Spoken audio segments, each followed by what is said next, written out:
El Niño Diablo. Era 1 de agosto. Recuerdo muy bien la fecha, ya que el día anterior había nacido mi hijo y me habían dado de alta del hospital. Estaba extremadamente cansada. Dejé que pasara el día y apenas hicieron las 8 de la noche, me fui a dormir. Me recosté sola y al rato de dormirme, como a eso de las 11 o 12 de la noche, no recuerdo muy bien la hora, sentí un peso sobre la cama, como si alguien se sentara en ella. Pero no le tomé tanta importancia y me quedé tranquila, pues mi esposo y yo estábamos en camas totalmente diferentes, porque las camas eran muy pequeñas y yo necesitaba espacio y comodidad para atender a mi hijo. Además creí que era alguien de la familia por la emoción de todos por el bebé. Luego sentí una presencia y lo que sí me sorprendió fue que de pronto vi a un niño en un umbral de la habitación. No lo distinguí bien y como tengo 2 hermanos pequeños, creí que era uno de ellos.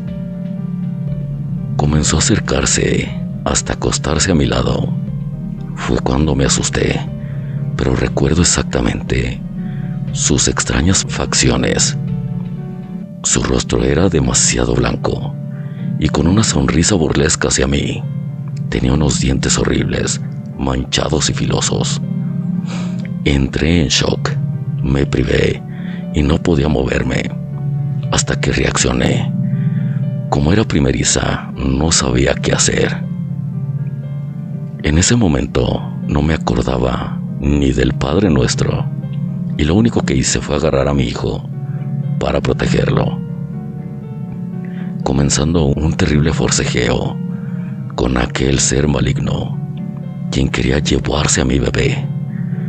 Aunque asustada, lo abracé con todas mis fuerzas, mientras aquel niño diablo seguía mirándome con burla, seguro de su triunfo. Después de aquello, no pude dormir y no sé cuánto tiempo pasó hasta que amaneció. Me levanté de la cama y aún temerosa por el recuerdo de aquel niño diablo, todavía me daba escalofrío. Fue horripilante aquel evento, tanto así que me quedé como por 2 días con miedo y presentía que de un momento a otro lo vería de nuevo, dispuesto a llevarse mi niño. Le comenté a mi mamá aquel terrible suceso, quien me relató que a uno de mis hermanitos, en horas de la madrugada, le jalaron la cobija, describiendo al mismo espantoso niño diablo que yo había visto amenazando a mi bebé. De inmediato me hizo algunas limpias y me roció con algunos líquidos raros, al igual que a mi bebé. Luego de eso, no volví a experimentar tan terrible suceso con ese ser. Quizá, según mi mamá, podría deberse a la nefasta presencia de un duende diabólico. Solo sé que era horrible. Era una entidad tenebrosa, sin duda un espíritu demoníaco. Aquel ser era un niño diablo. Historias como estas en las cuales las madres han tenido este tipo de experiencias, hemos tenido bastantes, y esta no deja de ser una de las más tenebrosas y críticas que hemos escuchado. Pues bien, si te gustó el video, regálame un like, compártelo con tus amigos, y pues nada, esto es El Portal del Michi. Dulces sueños y hasta luego. Bye.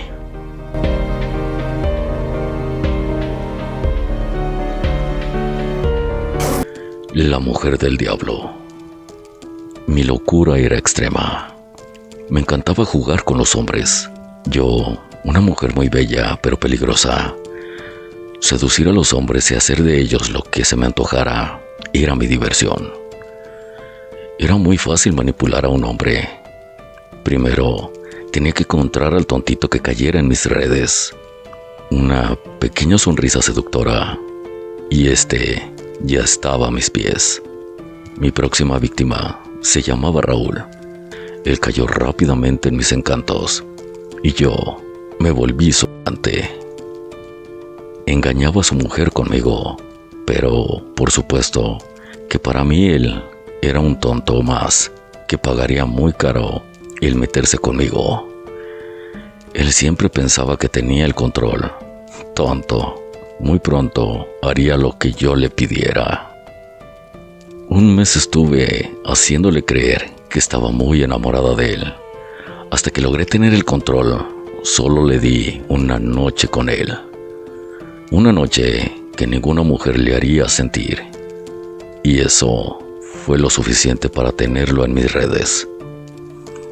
Luego de esa pasión, me empecé a distanciar de él y a tratarlo mal. Lo trataba peor que a un animal, pero él seguía detrás de mí. Ese era el truco. Ahora podía pedirle que hiciera cosas por mí. Esto se iba a poner bueno. Primero le dije que dejara a su mujer. Él lo hizo sin dudar. Luego le pedí que robara una tienda y que con el dinero me comprara una costosa joya. Creo que a las finales le hice un favor a la mujer, porque Raúl era un imbécil que en cualquier momento se iba a ir con otra. ¿Y quién más que yo para darle su merecido? Y así le pedí varias cosas, hasta que hice que quitara la vida a alguien por mí. Un desdichado y borracho vagabundo fue el elegido. Ver la sangre chorrear en el suelo me excitaba y quería que le arrancara la cabeza. Raúl no se negó. Sabía que él también había enloquecido. Pobre, no tenía control de su locura. Así que, antes de perder el control por completo, yo le quité la vida y lo dejé tirado al lado del cuerpo del vagabundo. Me había divertido mucho. Eso es lo que hacía. Seducir a hombres como Raúl y hacer que me divirtieran, y cuando perdieran la locura, les quitaba la vida, ya que si no hacía eso ellos, me atacarían a mí. Muy divertido ser una mujer bonita y más divertido ser una mujer demente. No sé en qué momento me volví así, pero jugar de esta manera me encantaba. Ahora, mi siguiente víctima se llamaba Diego. Pensé que él sería fácil, como los demás. Me decía, otro más con quien jugar. Pero era más loco que yo. Él me atrapó a mí e hizo que me enamorara de verdad. Imagínense, dos dementes juntos, haciendo muchas travesuras. Empecé a viajar por varios lugares haciendo cosas increíbles como robos, secuestros, asesinatos. Él me encantaba. Su forma de hacer las cosas me cautivaba. Para mí él era un príncipe, pero mi historia no tendría un final feliz con él. Una mañana desperté, atada y colgada boca abajo. ¿Qué pasaba?, me decía en mis pensamientos. Entonces, que mi príncipe se aparece y me dice que se había aburrido de mí. Luego él se acercó con un cuchillo y cortó mi garganta. Veía que con mi sangre se bañaba y se reía a carcajadas. Maldito, decía antes de morir. ¿Ahora dónde me encontraba? Pues en el infierno. Pero el infierno no era horrible y el diablo era aún más apuesto que cualquier hombre hermoso que haya conocido antes. Yo de inmediato quedé enamorada de él y al parecer él no era indiferente a mis encantos. Él me había hecho su mujer y yo sentí la pasión que nunca había sentido. Caí rendida a sus pies y a pesar que me sentí bien aquí, yo deseaba seguir haciendo de las mías. Así que le pedí un deseo a mi amado. que me dejara regresar al mundo de los vivos y que si me lo concedía, yo le traería muchas almas. Él me concedió mi deseo y dejó que volviera al mundo de los vivos, pero también me obsequió un poder. Ahora podía cambiar mi forma humana. Podía ser una linda rubia joven y angelical, o una morena guapa con cuerpo seductor. Podía tomar la forma que quisiera. Esto era grandioso, así que podía seducir a varios hombres y seguir con mis juegos. Y la primera alma que le entregaría sería la de Diego. Esta es una historia. Lógicamente es una historia que no es ficticia, pero supongamos que esta historia fuese real. Imagínense ustedes todo el daño que hay, y créanme que hay personas que sí están así de desquiciadas, pero imagínense, si esto fuera real, todo el daño que estaría pasando simplemente por los juegos de una persona y para divertirse con otras más. Pues bien, si te gustó el video, regálame un like, compártelo con tus amigos y pues nada, esto es el portal del Michi. Dulces sueños y hasta luego. Bye.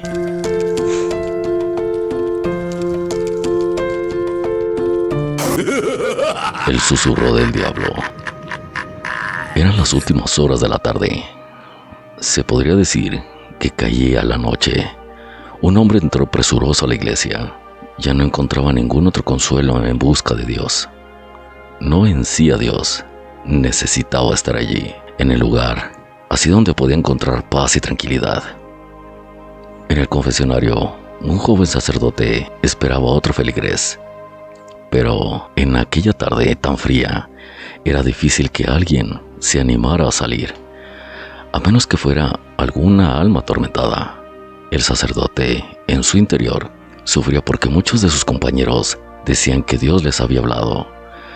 Muchos de ellos lo habían visto, otros solo en sueños, pero él nada. Eso le atormentaba de sobremanera, y muchas veces lloraba en su cuarto y se flagelaba porque no podía sentirse digno de su investidura.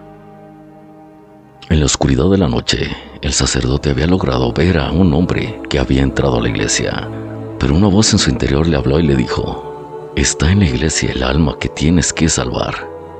Es tu momento». Dios le había hablado.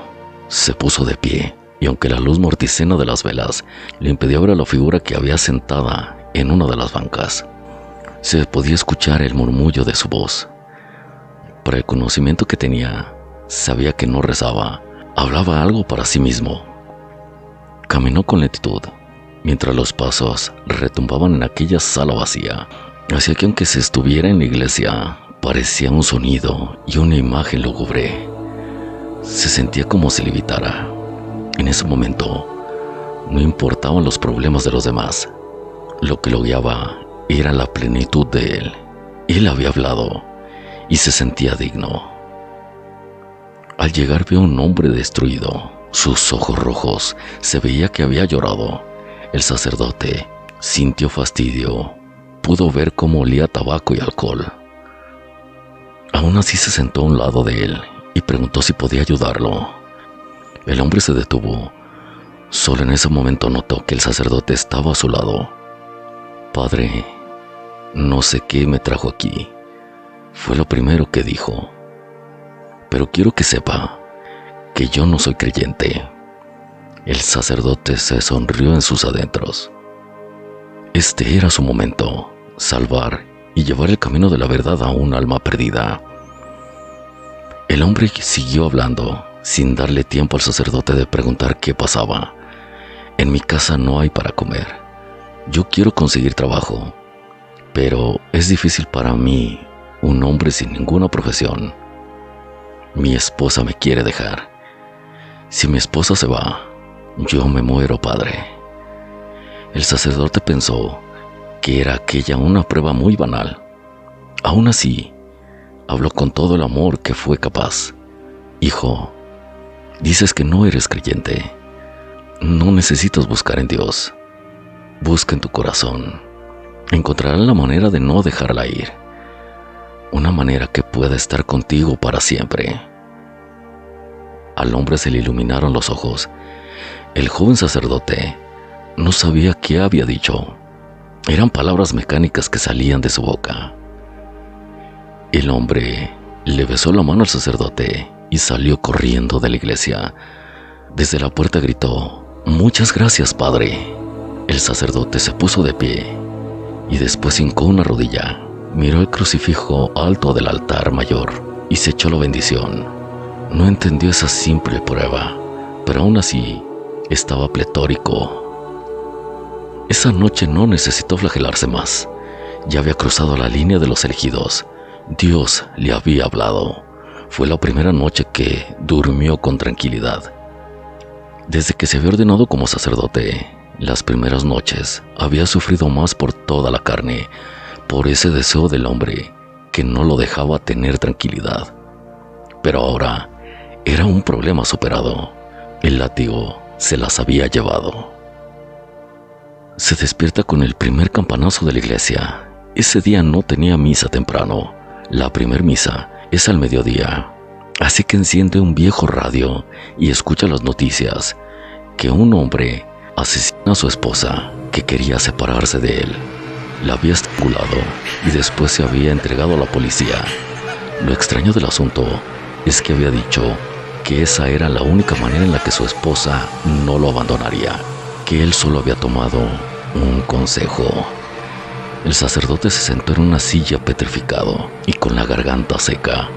Las palabras del asesino las dijo el locutor de radio, pero él sabía quién era y quién le había dado ese consejo. Ese día fue todo un infierno para el sacerdote. ¿Cómo podían ser malinterpretadas las palabras que él le había dicho, hasta el punto de cometer un asesinato?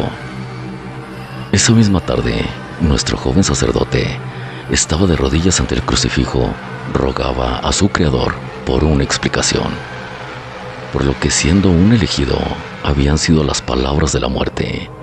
En ese momento entró un joven y, sin preámbulo alguno, cayó de rodillas ante el altar llorando. En ese instante, el sacerdote escuchó esa voz de nuevo: «Ayúdalo». Se puso de pie, como impulsado por una energía superior. Se acercó al joven y preguntó si podía ayudarlo. El joven dijo que estaba perdido en las drogas y su padre no quería saber de él. Esa misma noche le había botado a la calle. No tenía dónde ir. Él volvió a hablar como sacerdote. Dijo que debía buscar la fuerza en su interior y refugiarse en Dios para poder dejar esa adicción, y así podría encontrar a sus padres y lo perdonaran y vivir con ellos con completa tranquilidad. Al joven se le iluminaron los ojos. Salió riendo como loco de la iglesia. Decía: «Muchas gracias, padre. Es usted el mejor consejero. Gracias, gracias, gracias». Siguió gritando hasta que salió de la iglesia y se perdió en la calle. El sacerdote pensó: «Dios mío, está pasando otra vez». Salió a la calle a buscar al hombre. Quería saber si había entendido sus palabras. Pero en la calle solo había un pordiosero tirado al lado de la entrada. Sin más le dijo: «Padre, qué buenos consejos da usted». Y empezó a reírse a carcajadas.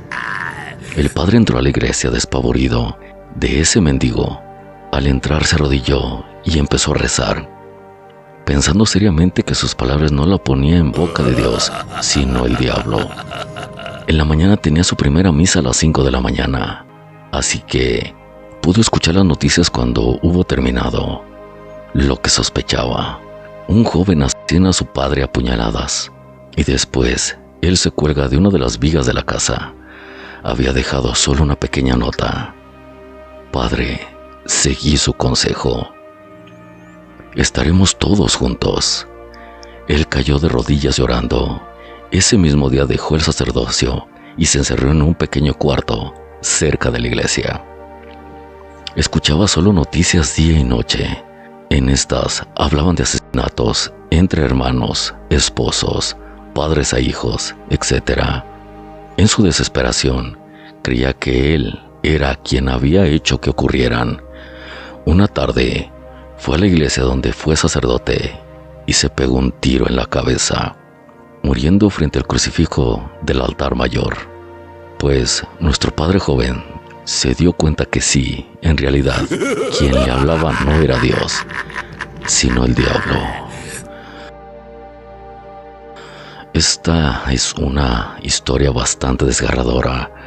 A veces los mejores consejos que pensamos que son de buena fe y los hacemos bien intencionados, resulta ser que no es nuestro verdadero consciente quien lo está diciendo, sino que quizá hay una voz exterior quien nos la está diciendo.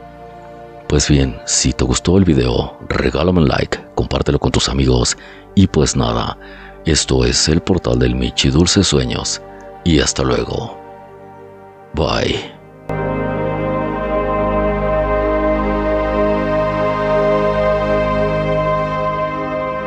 La leyenda de Juan Ruiz y su pacto con el diablo.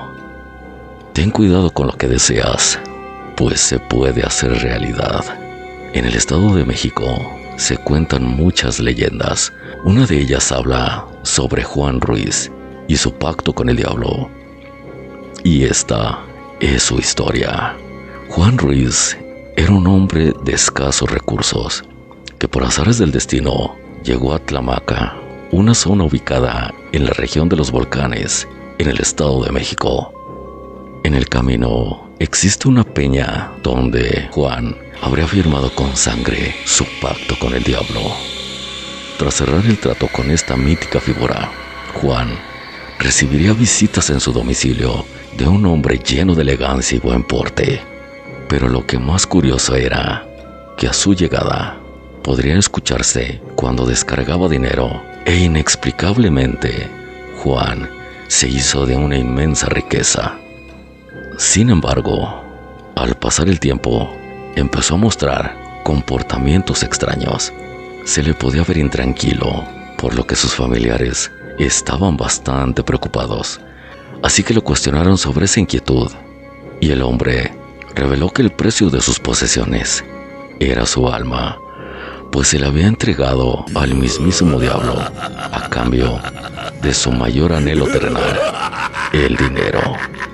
Lo peor del caso es que su familia era parte de este pacto. Luego de esta confesión, Juan huyó rápidamente a las montañas, aunque no contó con que sus familiares y vecinos irían tras de él en su búsqueda. Con agua bendita y velas fueron tras su rastro, pero estuvieron a punto de alcanzarlo. Arribó una nube oscura que, al desaparecer, dejó ver la silueta de Juan, tan lejos como desde el inicio de la persecución. Al seguir sus pisadas, notaron que correspondían a la forma natural de un ser humano, pero la otra parecía las patas de un macho cabrío.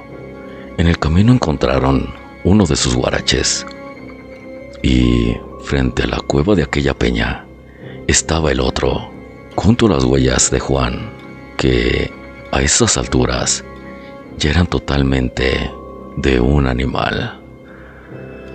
Al entrar en dicha cueva, pudieron leerse con sangre: en esta cueva se da de alta Juan Ruiz, y lastimosamente ya nada pudieron hacer por él. De tal manera que volvieron al pueblo. Con el paso del tiempo, la familia de Juan Ruiz quedó nuevamente sin dinero. Desde entonces, se dice que diversos descendientes de Juan Ruiz han muerto de formas trágicas. Pues un caso de estos es lo que pasó en el Río de la Verdura. El puente cayó justo cuando pasaba un grupo de niños. 2 eran de Juan. Extrañamente, la corriente se llevó únicamente a ambos menores. Afortunadamente, pudieron rescatar a uno de ellos. El otro fue a dar hasta la comunidad vecina, donde la fuente creciente del río crece aún más. La leyenda sostiene que se debe a una maldición por el pacto entre Juan y el mismísimo diablo, que hasta nuestros días esta leyenda sigue considerándose una verdad absoluta.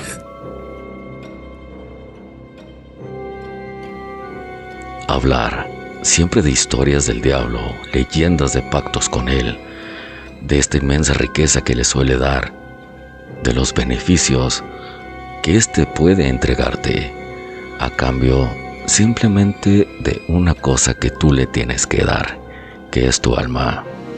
Aquí te pregunto yo, ¿tú qué harías por obtener todas estas riquezas, tener todos los lujos que pudieras querer y desear? ¿Estarías dispuesto a entregar tu alma? Déjamelo en los comentarios. Y pues bien, si te gustó el video, regálame un like, compártelo con tus amigos y pues nada. Esto es el portal del Michi, dulces sueños y hasta luego. Bye.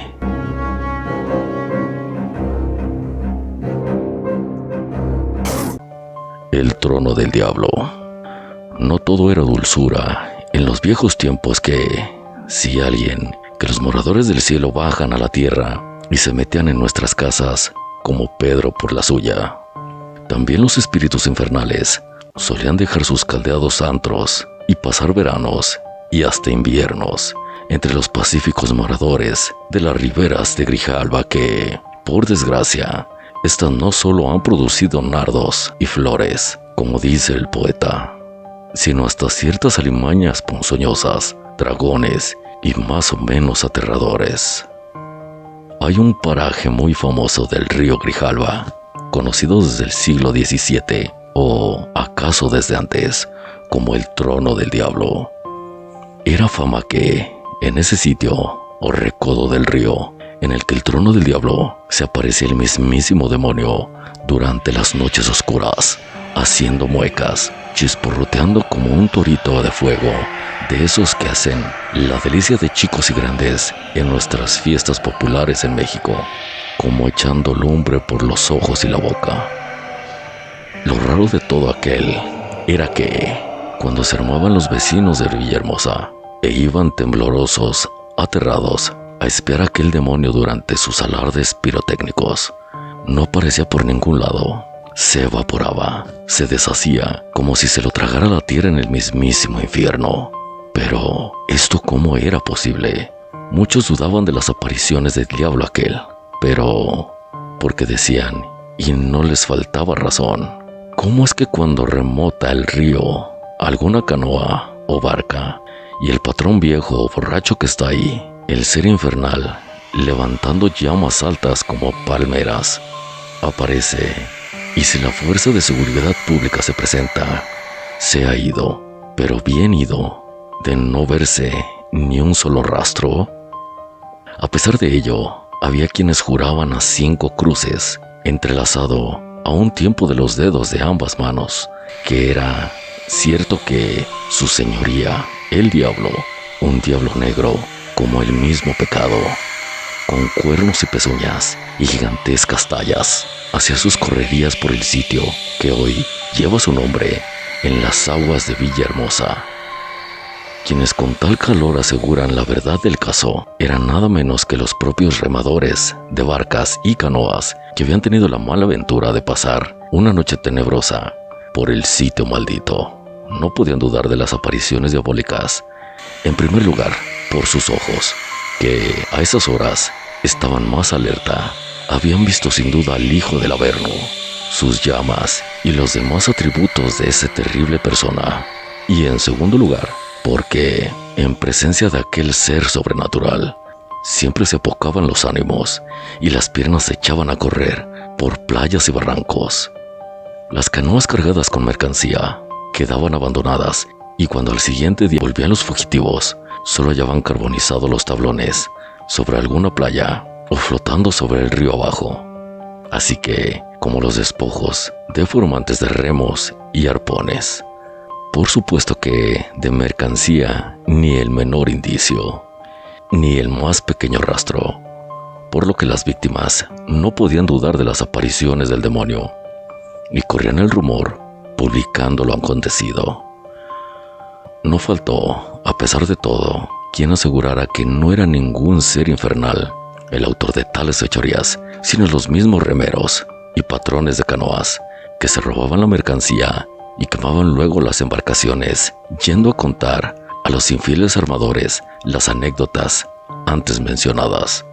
Sea lo que fuera, una cosa no deja duda, y es que en las imágenes del histórico río, si no se ha aparecido el diablo en persona, sí lo ha hecho metiéndose en el cuerpo de los conductores de canoas que tan lindamente se apoderan de lo ajeno.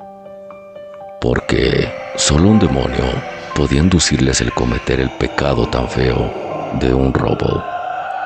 Y hay que decir también que las Fuerzas Armadas nunca se topó con el príncipe de las tinieblas cuando en su búsqueda iban por esas riberas de Lucifer. Esta es la razón por la que el lugar fue conocido como el trono del diablo, que aunque aún haya dudas, es preferible no averiguar si es el sitio donde realmente habita Satanás. De entre todas las historias que existen de lugares o sitios en el cual se ha aparecido este ser, esta es una de las más intrigantes, en primera porque nadie en teoría lo ha visto, y es como dice el dicho: saben que el diablo existe pero nadie lo ha visto. Este se ha visto, o más bien se han dado cuenta por las atrocidades que han pasado en este lugar. Pero bien, como siempre, la mejor opinión la tienes tú. Pues bien, si te gustó el video, regálame un like, compártelo con tus amigos y pues nada, esto es el portal del Michi Dulces Sueños y hasta luego. Bye.